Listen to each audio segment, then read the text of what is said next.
Bulacan.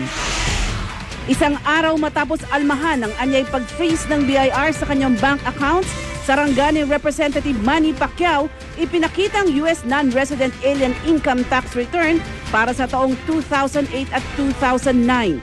Git naman ng BIR, hindi ito ang dahilan kung wala mang pera si Pacman sa ngayon. Bukod sa pagkain at inumin, mga materyales sa paggawa ng bahay nabili na rin sa Diskwento Caravan sa Tacloban City.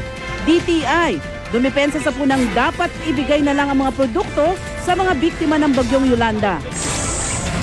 Mga negosyo na pwedeng gawin sa bahay, patok ngayong magpapasko. Miss World 2013 Megan Yang, balik bansa na. Biyaheng Visayas bukas para tumulong sa mga nasalanta ng bagyong Yolanda.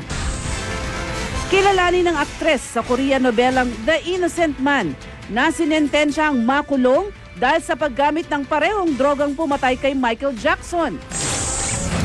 Mukha ni Gat Andres Bonifacio, makailang beses pinalipat-lipat sa ating pera. Bakit kaya? At sa Midnight Express ni Michael Daes, kilalanin ng mga igorot sa isang village sa Cainta Rizal, tuklasin din ang kwento ng kanilang pagdayo malapit sa syudad.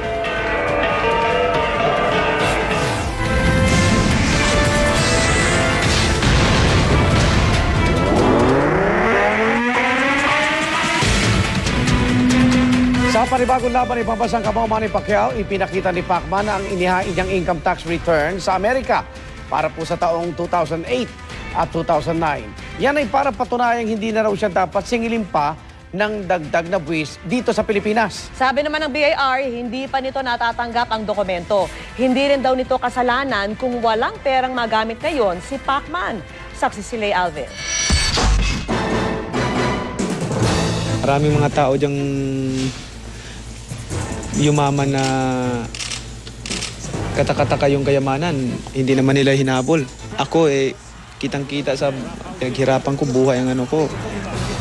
Anyway, hindi ako nagagalit. Hindi ako nagagalit sa kanya, but pakiusap ko lang maging tapat tayo. Para patunayang wala siyang tinakasang buwis, ipinakita ni Pambansang Kamao Manny Pacquiao ang kopya ng kanyang US non-resident alien income tax return para sa mga taong 2008 at 2009. Bagamat hindi na namin idedetalye ang laman alinsunod sa kanyang hiling. Giit ni Pacquiao, pareho ito sa isinumiteng dokumento sa BIR para hindi siya obligahing magbayad din ng buwis sa Pilipinas alinsunod sa kasunduan ng ating bansa at ng Amerika. At sabi nila na hindi namin sila nabigyan ng income tax return. Ito, ayan ayan. Klaro po yan. Hindi naman siguro ako magsisinungaling na nagagawa ako na nagbigay ako sa kanila. Ito yun Nakalakip din ng patunay ng isang accounting firm na bukas silang makipag-ugnayan sa BIR kung may paglilinaw ito kaugnay sa buwis. Ayon pa sa mag-asawang Pacquiao, sobra ang 2.2 billion peso assessment ng BIR na dapat nilang bayarang buwis. Sa 2 billion, parang kumita ako ng 60 billion in 2 years. So masyado malaki. Oo naman. Ayun, may record naman siya. Anyway, maayos din to. Kami magbabayad kami kung ano yung dapat naming bayaran. Basta wag lang kaming yung i-harass na i-hold yung aming account. Ang kita sa laban ni Pacquiao noong 2008 at 2009, tulad sa iba niyang laban, otomatikong kinaltasan ng 30% ayon mismo kay Top Rank CEO Bob Arum at ibinabayad agad sa Internal Revenue Service na katumbas ng BIR sa Amerika. Why they haven't been able to get the certification from the IRS is beyond me. But what can Manny Pacquiao do about it? It's all in the hands of the IRS and the Philippine Tax Authority. Problema niya nung taxpayer. Okay. Kasi siya yung gusto mag-benefit doon sa tax treaty. Hindi ko yun problema. Problema ho yun ng taxpayer. Kasi siya yung gusto magpabawas ng buwis niya. Sabi ng BIR, hindi raw talaga nito natatanggap ang dokumento. Nilinaw din ng BIR na 1.1 million pesos lang ang laman ng dalawang bank account na naka-freeze ngayon. Hindi raw sumagot ang ibang bangko na inisyuhan ng BIR ng warrant of garnishment. Hindi ko alam na saan yung ibang pera niya. Kung meron ba siyang pera o wala, no? Pero hindi dahil sa amin kaya wala siyang pera. Gusto ko lang linawin yung statement niya na nasabi niya na, dalawang account man lang na garnish. lahat ng bangko na-garnish. Na-garnish niya lahat. Paliwanag ng isang tax lawyer, hindi naman kailangang tumugon ang mga bangkong pinadalhan ng warrant of garnishment. Kaya posibleng na-hold pa rin ang iba pang bank accounts ni Pacquiao. Ang garnishment will go on. Kahit na hindi nagsabi ng bangko na freeze na nila yung account. Siguro, nadili lang yung pag-report nila. Sa December 5, itinakda ang hearing ng Court of Tax Appeals sa mosyon ng kampo ni Pacquiao na bawiin ang garnishment. Mula sa General Santos City, Lay Alves ang inyong saksi. Samantala, dumipens ang DTI sa mga batikos na dapat ipamigay na lang imbis na ibenta ang laman po ng kanilang diskwento caravan sa Tacloban City. Nagkasapa nga ito ng panibagong bentahan na meron na ring mga materyales sa paggawa ng bahay. Saksi si Julius Segovia.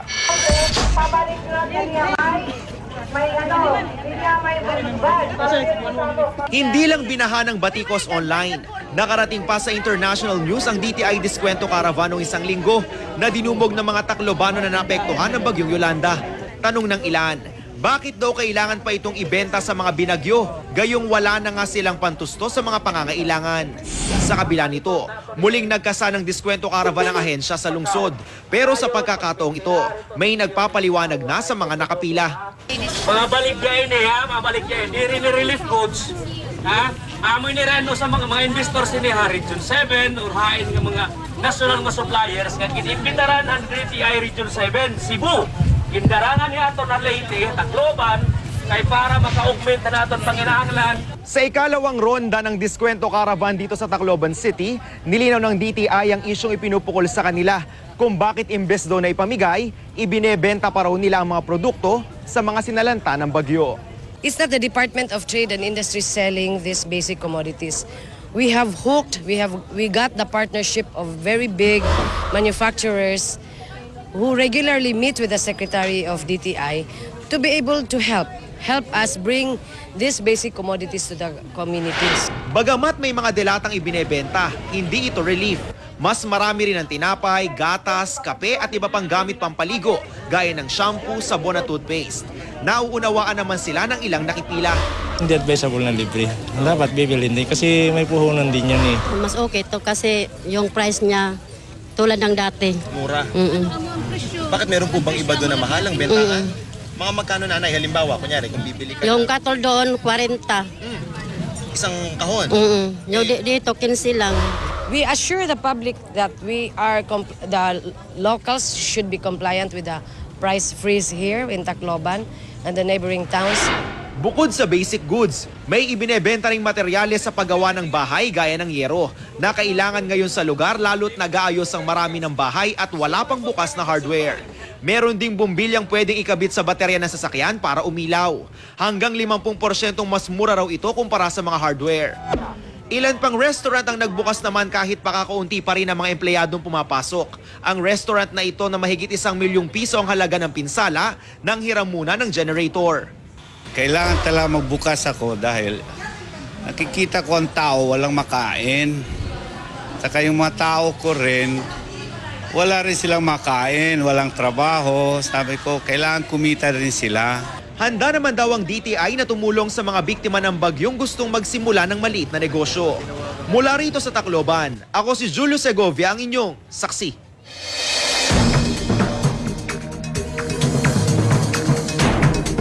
Mariing itinanggi ni Senate Minority Leader Juan Ponce Enrile ang mga paratang na siya umano ang utak ng pork barrel scam. Wala rin daw katotohanan na may plano siyang ipapatay ang sinuman. This is an outright lie and this is just another of those baseless fabrication against me from your depraved mind. That I'm planning anyone's murder is the grandmama of all falsehood fabricators. Sinabi yan ni Enrile sa kanyang privilege speech na bagamat walang binabanggit na pangalan ay tila patama kay Senadora Miriam Santiago. Si Santiago kasi ang pinagmulan ng mga nasabing aligasyon laban kay Enrile sa isinagawang pagdinig ng Senado sa pork barrel scam noong November 7. Ayon pa kay Enrile, wala rin siyang kinalaman sa bakbakan sa Zamboanga City noong Setyembre gaya raw ng sinabi ni Santiago. Tumanggi munang magkomento si Santiago na naka-sick leave dahil sa chronic fatigue syndrome. Rome. Pero nangako siyang bebueltahan si Enrile sa isang privilege speech sa susunod na Miyerkules. Dalawang bangkay ng hindi pa nakikilalang lalaki ang nakita nakasilid sa magkahiwalay na balikbayan box sa Quezon City. Natuklasan po ang mga balikbayan box sa gilid ng abandonadong barangay hall sa barangay Lourdes. Isang ginang ang nagbukas sa mga kahon sa pag-akalang may laman itong mga padala galing abroad. Ayon sa pulisya, inaalam na nila ang motibo ng pagpatay sa mga biktima. Maliban sa mga tattoo sa katawan, wala nang iba pang pagkakilanlan sa mga bangkay na tinatayang nasa 40 taong gulang. Samantala, mahigit 3 linggo bago magpasko, natupok ang bahagi ng isang gusali sa Divisoria, lugar na paboritong dayuhin ng mga namimili ng panregalo. Saksi si Cesar Apolinario. Nataranta mga may-ari ng mga tindahang ito na nagbebenta ng mga laruang plastic. Tapos lamunin ng apoy ang ikatlo at ika-4 na palapag ng commercial building na ito sa Commercial Street ng Divisoria sa Maynila dakong 2:00 ng hapon. Sana hindi naman madamay kami dito kasi malakas ngayon para hindi madamay yung negosyo namin. Every naman may nagko-conduct naman ng rito yung mga taga-fire department. Mabuti na lang may firewall sa gusali kaya di na kumalat ang apoy. Ayon sa Manila Fire Department, bagaman nagkaroon ng kaunting aberya dulot ng malakas na pressure ng tubig mula sa fire hose, di naman daw sila nahihirapang pasukin ang lugar at para mabilis na maapula ang apoy, gumamit sila ng film-forming foam, isang kemikal na mabisang pamatay sunog, kontra plastic at styrofoam. Nakahiram din sila ng crane sa isang malapit na construction site. Pagkatapos mong mapatay yung tubig dahil sa deep-seated na po yung heat na nagagaling doon sa plastic, maya-maya maglagablab ulit. So we have to cover up the burning plastic para mapa-completely na ma-suppress natin yung fire. Pasado na sa isang gabi, dineklarang fire out. Wala mang napaulat na lubang nasaktan, tinatayang 2 milyong pisong halaga ng ari-arian ang nasunog. Patuloy pa ring inaalam ang sanhi ng sunog. Cesar Apolinario ang inyong saksi. Bukod sa mga tiyangge, marami na rin mga Pilipinong nawiwili sa pamimili sa online. Kaya naman ang ilang negosyante sa internet na nagbebenta ng mga kakaibang panregalo, partikular na sa social media sites.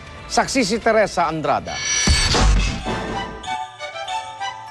Sa dami ng mga Pinoy na nasa social networking sites gaya ng Facebook at Instagram, ang ilang kababayan nating may home-based business, sinamantala na rin ang pagtitinda online. Si Christine dinala na sa Instagram ang magdadalawang taon na niyang negosyong personalized gifts na may 20,000 pisong puhunan. Bukod sa pangalan, pwedeng ilagay sa kanilang items ang caricature o drawing ng mukha ng pagbibigyan. Mafe-feel po ng pinagbigyan na para talaga, meant for her talaga or him yung regalo. Tsaka na pinaghandaan po talaga. Tsaka hindi po ma-recycle or hindi lang nila basta itatapon. Kabilang sa mga kakaiba niyang tinda ang personalized wet wipes, mini ballpen na nakalagay sa korting lata ng soft drinks o beer, bottle cap keychains, passport holder at pencil case na gawa sa katsa. At Oktubre pa lang dagsa na ang mga orders na halagang 80 hanggang 500 piso. Patok din sa internet at sa mga bazaar ang mga produkto ng magkapatid na Caroline at Bea. Personalized perfumes na 100 hanggang 200 piso at pwedeng sulatan ng pangalan ng reregaluhan. Usually it increases talaga pag mga bazaar, ganyan. Siguro mga 4-5% than the usual sales namin for the month. We want to serve really good quality fragrances at a really affordable price. Patok pa rin naman sa ilan ng aktwal na pagsha-shopping lalo sa mga mall at Tiangge. Kaya si Lilibeth, sa Tiangge pa rin ibinebenta ang makukulay niyang Christmas decor. Dapat po bumili ng mga Christmas decor kahit pa paano magkaroon ng spirit ang loob ng bahay nila ng Christmas. Patunay ang mga negosyanteng ito na walang pinipiling panahon o lugar ang pagsusumikap ng mga Pilipino na umangat sa buhay. Teresa Andrada ang inyong saksi. Bayani ng himagsikan at may sarili pang monumento. Pero sa ating pera, tila na etsepera na raw si Andres Bonifacio. Kayo mga igan, natatandaan niyo ba kung saang haling halaga ng pera nakalimbag ang kanyang mukha? Darito po ang report. Sa inaraw-araw natin paggasta ng pera, memoryado na siguro natin ang mga mukhang nakalimbag dito. Lalo na si Pepe na nasa piso. Si Bonifacio. Kuya, nasa Maria ba Nasa 5 piso. 5 pesos. Sa 5 piso. Ginaldo? Bakit dapat sa 5 piso yung Ginaldo? Bakit ganun? Hindi ko ata alam yung pera. Mula 1930, 4 na beses ang pinalipat-lipat ang mukha ni Bonifacio sa perang papelman o barya. Ito ay isang maliit na portion sa malaking koleksyon ng papel. Masarap din ang pakiramdam ko. Pakiramdam mo kung meron ganong pag-aari. Kung hindi nakatago sa mga baul ng mga kolektor tulad ni Alex, ang mga lumang pera masisilip na lang sa mga museo. Taong 1930 nang unang nailimbag sa 10 sentimos ang mukha ni Bonifacio. Nang itatag ang Bangko Sentral ng Pilipinas noong 1949, inilipat siya sa 20 pesos katabi ng kapwa niya katipunero na si Emilio Jacinto. Pero noong 1973, ipinalit ang mukha ng dating Pangulong Manuel L. Quezon na nananatili pa ring mukha ng 20 pesos hanggang ngayon. Sa panahon ding ito, inilipat ang mukha ng Supremo sa kulay berdeng 5 pisong papel. Pero makalipas ang 10 taon, muli siyang inilagay sa 2 pisong barya na kalaunay tinanggal din sa sirkulasyon. Muli siyang ibinalik noong 2000 sa 10 piso. Pero meron nga lang katabi, si Apolinario Mabini. Sana ibalik sa 2 piso o kaya dapat siyang nasa 5 piso pagkatapos ni Rizal. Ang mga pinakaimportanteng figura sa kasaysayan ng bansa, inilalagay raw sa pinakamabababang denominasyon ng pera. Mas maraming tao na hawakan yung lower denomination eh. So mas nakikita nila.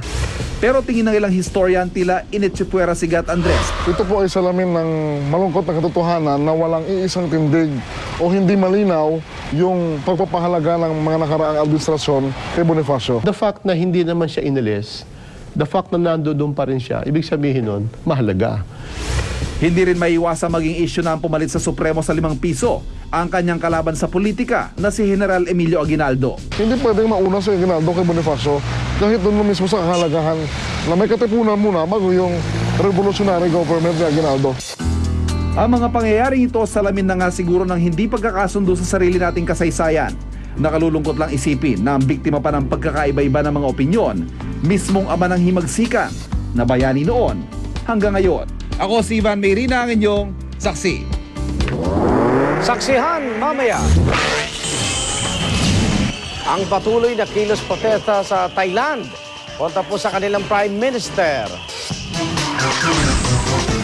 Bida ng Korean novelang The Innocent Man, guilty sa kasong pag-abuso sa parehong drogang sinasabing pumatay kay Michael Jackson.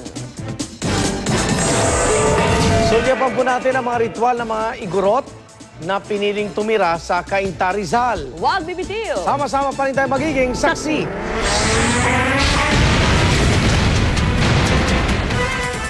Patuloy ang protesta sa mga lansangan ng Thailand, partikular po sa kabisera na Bangkok. Panawagan nila ang pagbaba sa pwesto ng Prime Minister na si Yingluck Shinawatra. Kanina, libo-libong demonstrador ang nagmarcha patungo sa mga tanggapan ng gobyerno. Pati mga nagtatrabaho sa opisina nagsilabasan sa kanilang gusali nung lunch break at nag-ingay gamit ang mga pito.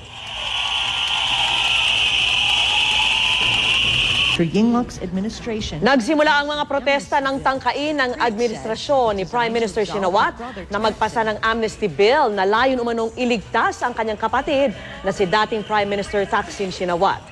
Na-convict noong 2008 sa kasong graft si Thaksin na pinaniniwalaang naka-exile ngayon sa Dubai.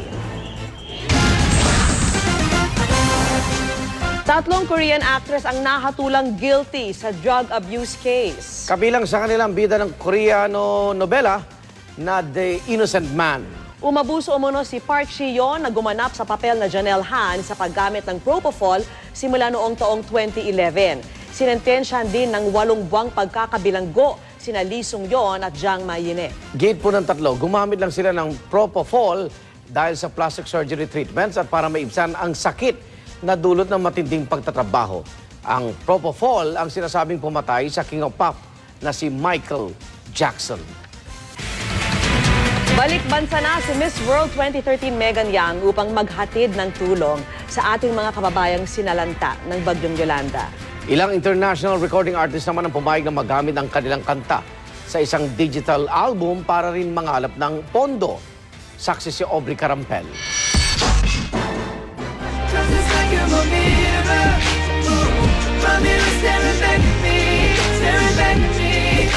Mirrors ni Justin Timberlake.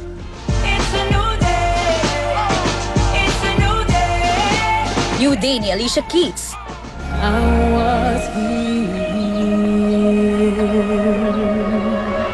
Was Here ni Beyonce. To make you feel my love. At Make You Feel My Love cover ni Adele. Ilan lang yan sa 39 na kanta ng ilang sikat na foreign recording artist na maririnig sa iTunes digital album na Songs for the Philippines na alay sa mga biktima ng Super Typhoon Yolanda. It's a global project. Ang marketing nito, ang promotions nito, ang sales nito, global. Target ng album na makalikom ng $10 million na ilalaan para sa pagbangon ng mga biktima ng bagyo. If you buy the whole album, that will go to the fund that will be given to the Philippine Red Cross. So, $1.2 million o mahigit 50 million pesos naman para sa mga binagyo. Ang handog ni Miss World 2013 Megan Young mula sa nalikom sa fundraising events ng Miss World Organization. Balik bansa ngayon ang beauty queen para kumustahin ang mga nasalanta ng bagyo sa Visayas at alamin ang kanilang pangangailangan. Ito talaga yung main goal ko ngayong taon na to, matulungan yung mga tao sa Leyte, sa Eastern and Western Visayas. Bukas biyaheng Visayas si Megan at mananatili sa bansa hanggang sa susunod na linggo. Ako si Aubrey Carampel, ang inyong saksi. At sama-sama natin saksihan sa Midnight Express ni Micael Daez, mga igorot na dumayo sa Cainta Rizal, napanatili ang kanilang mga ritual. Ang kwento ng kanilang pagdayo malapit sa syudad, tutukan. Sasama-sama natin pagiging saksi. Mayamang kultura naman ang ating tutuklasin sa Midnight Express. Ang tanong, saan? Malapit sa Metro Manila matatagpuan ang mga kababayan nating igorot na karaniwang nasa Cordilleras. Ano kaya ang kwento sa likod ng pagdayo nila malapit sa syudad? At nakapekto kaya ito sa kanilang kultura? Ang mga sagot sa report ni Micael Daez. Ang mga kababayan nating igorot gusto na raw manirahan dito sa Maynila. Yan ang aking kwento tonight on Midnight Express.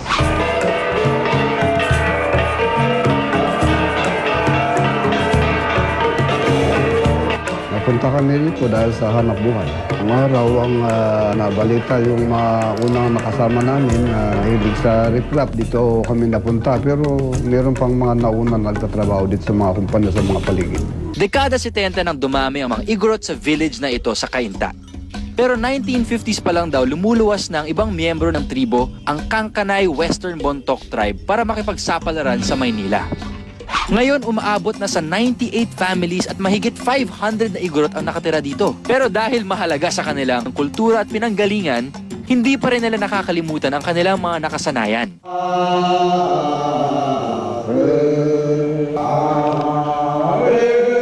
Para sa matatanda, mahalaga raw na gawin pa rin ang kanilang mga ritual para maging maayos ang kanilang paniniraan sa syudad.